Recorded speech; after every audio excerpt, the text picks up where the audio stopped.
Yes, dear friends, today we shall learn the usage of a few nouns as verbs. It will be a little surprising to you perhaps that you didn't know that these nouns can be used as verbs as well. Yes, my dear friends, that is what we are going to talk about today. Here you see, there are some words written here. These are the meanings of those nouns as verbs. So, here I shall write down those nouns, which will of course not be used in a sentence here as nouns, but as verbs.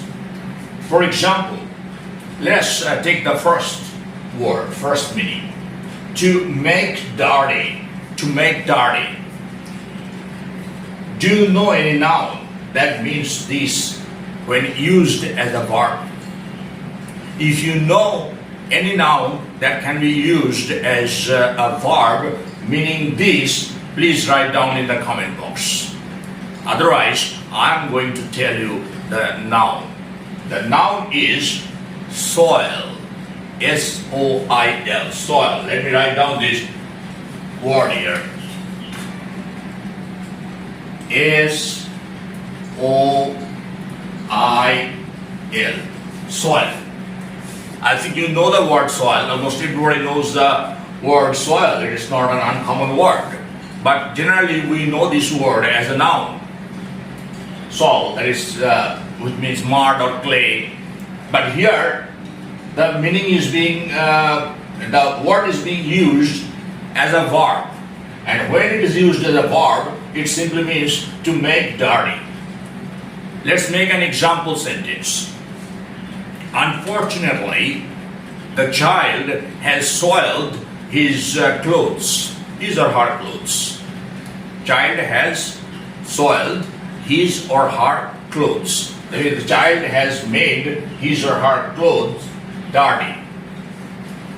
Let's move on to the next one.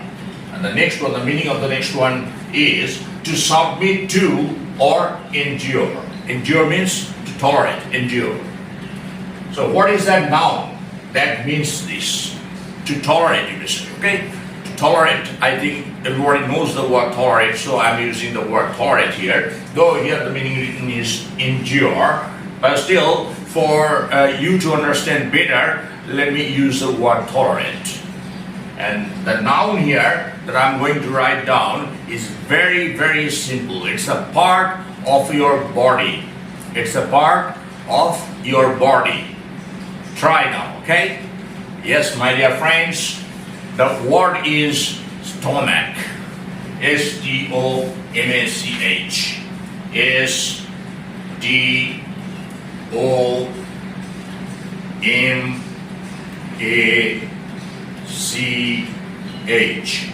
Stomach. Stomach is a very common word. There is hardly anybody who does not know the word stomach. But all of us know the word, or we are acquainted with this word as a noun only. This is a part of our body. But here, when it is used as a verb, it means to submit to or to endure. Endure is to tolerate. So let's make an example sentence with this noun, stomach. But in this example sentence, we are going to use this word as a verb. And the sentence is, he doesn't like to stomach any adverse criticism. So if anybody criticizes him very adversely, he gets very angry, he cannot tolerate that. He cannot stomach any insult, or he cannot tolerate any adverse criticism. Alright, move on to number 3. To pry or to search. To pry means to peep. Okay? To pry around or peep around. So what is that particular noun that means to pry or to search? That's also a part of your body. Let me narrow this scope down a little further. That is a part of your face. Yes, try to guess now. Eye? No, not eye. Then mouth? No, not mouth. Then what is the word? The word is Nose. N-O-S-E. Nose. Yes. Let me write down this word. N-O-S-E. Nose. In your infancy, you learned this word nose. Perhaps not from a book, from the members of your family. They asked you, please show your nose, and you showed your nose. Okay, so this is that word, nose. But you have learned this word as a noun only. But here I am going to teach you the meaning of this word as a verb. And the meaning is to pry or to search. Let's make an example sentence with this word, with this noun as a verb. And the example sentence is, I don't like people nosing around my property. There are some people, there are some neighbors who nose around your property, nose around your house in order to get some inside story. Say you have your own privacy, but the neighbors want to intrude upon your privacy. And so what they do, they nose around your house. Move on to number 4 now. The meaning of number 4 is to oppose openly. To oppose openly. And the word is, that is a part of a male body, not a female body, male body, and that particular part we generally remove almost on a daily basis. What is that? Can you guess? Mustache? No, not mustache. Then what is that? The word is beard. B-E-A-R-D. Let me write down here. B-E-A-R-D.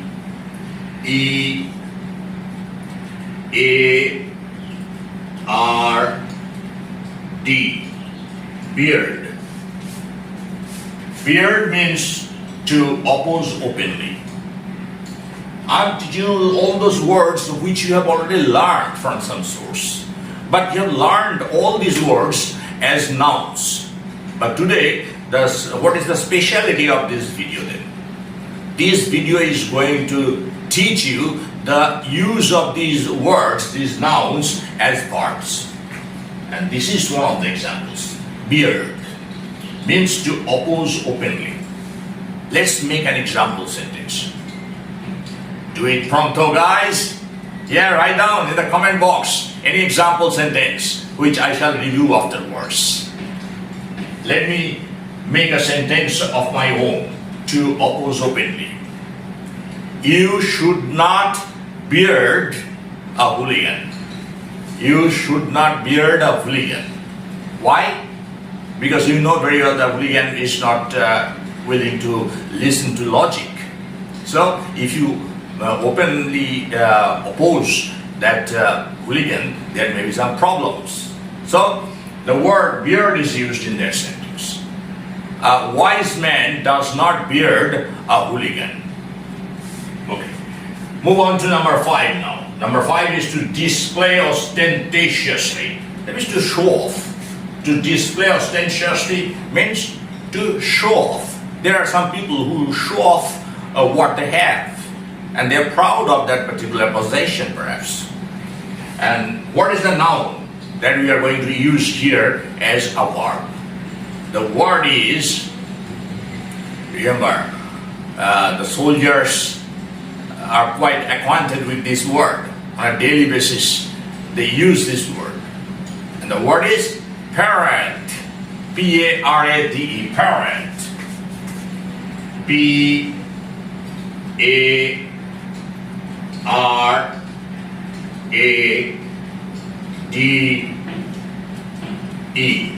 parade.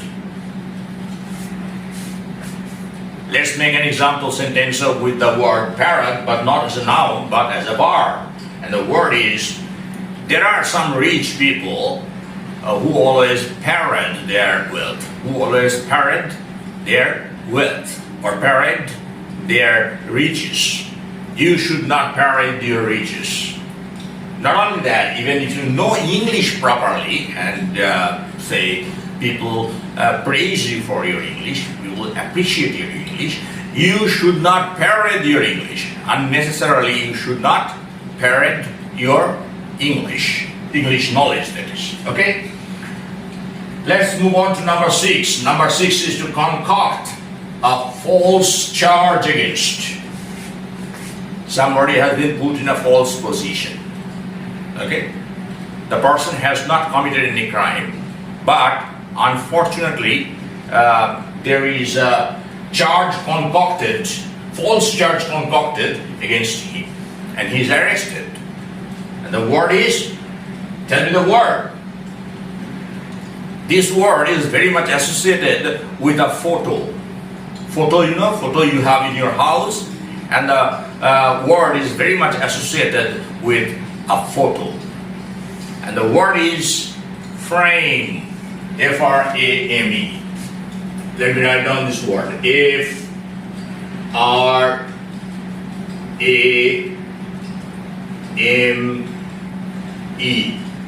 frame. Frame means to concoct a false charge against. Photo frame, you know, that's why I told you that this word is associated with a photo, and that is frame. So let's make an example sentence. Unfortunately, my friend has been framed by his colleagues. Say in his office there is something missing, okay? And he is not responsible for that, of course. But unfortunately, his hostile colleagues have framed him. They have concocted a false charge against him, and he has lost his job. So the word frame, when used as a verb, it simply means this, to concoct a false charge against. Let's move on to number 7. And number 7 is to grow tired or lose vigor. Vigor means strength or power. Strength or power. Vigor. To grow tired or lose vigor. What is that noun that we are going to write here now? The word is, let me give you a clue. On the 15th of August, in our country, in India, we generally use that word as a noun a number of times. What is that? 15th of August. What do? We gather somewhere in the morning in order to hoist the flag. Yes, the word is flag. F-L-A-G. Flag. Let me write down the word. You also write down in your notebook, please. F-L-A-G. Flag. Let's make an example sentence with the word flag as a verb. He started learning English with much enthusiasm, but gradually now his enthusiasm is flagging. His enthusiasm or his interest is flagging, is losing vigor, losing strength, losing power. So he is not so much into English these days. All right, let's move on to number 8. Number 8 is to live as a parasite. You know what a parasite does? A parasite does not work. A parasite generally depends on some other thing for its food, for everything. So what is that word? Guess. The meaning is to live as a parasite, doing nothing, simply depending on somebody else for everything. And the word is, noun is sponge. S-P-O-N-G-E, sponge. Let me write down the word. S-P-O-N-G-E,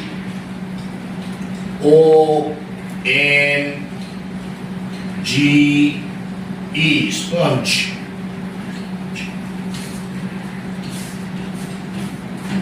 So let's make an example sentence with the word sponge.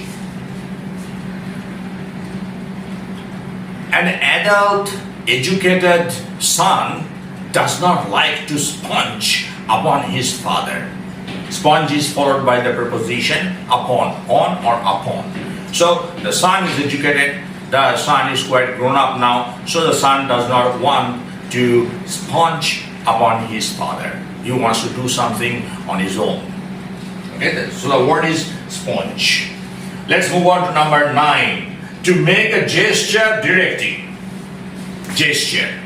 It is a kind of physical movement, body, with the we signal sometimes with our hands or with our head, with our eyes. So what is that word, that noun, which means to make a gesture directing? And the word is, please try to write down in the comment box if you know the word. Yes, let me repeat the meaning once again. To make a gesture directing. And the noun is motion. M-O-T-I-O-N. Motion. M-O-T-I-O-N.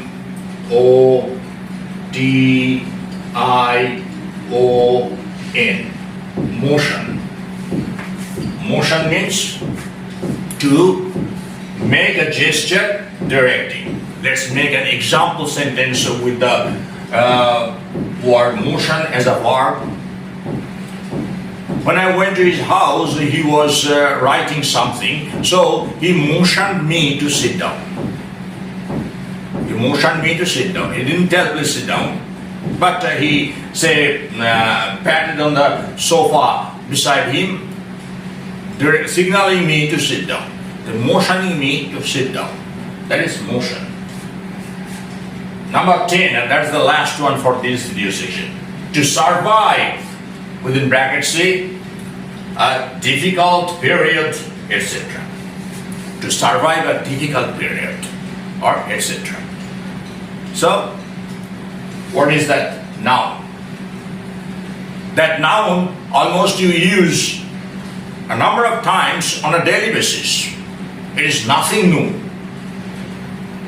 And there is a particular department, there is a particular office that predicts that on a daily basis. Yeah. Do you guess? Yeah? What is that? Weather! Weather, that's right. Weather office is there, meteorological office. So weather. W-E-A-T-H-E-R.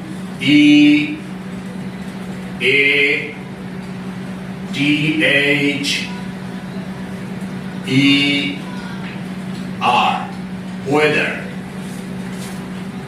Weather, when used as a verb, simply means to survive a difficult period, etc.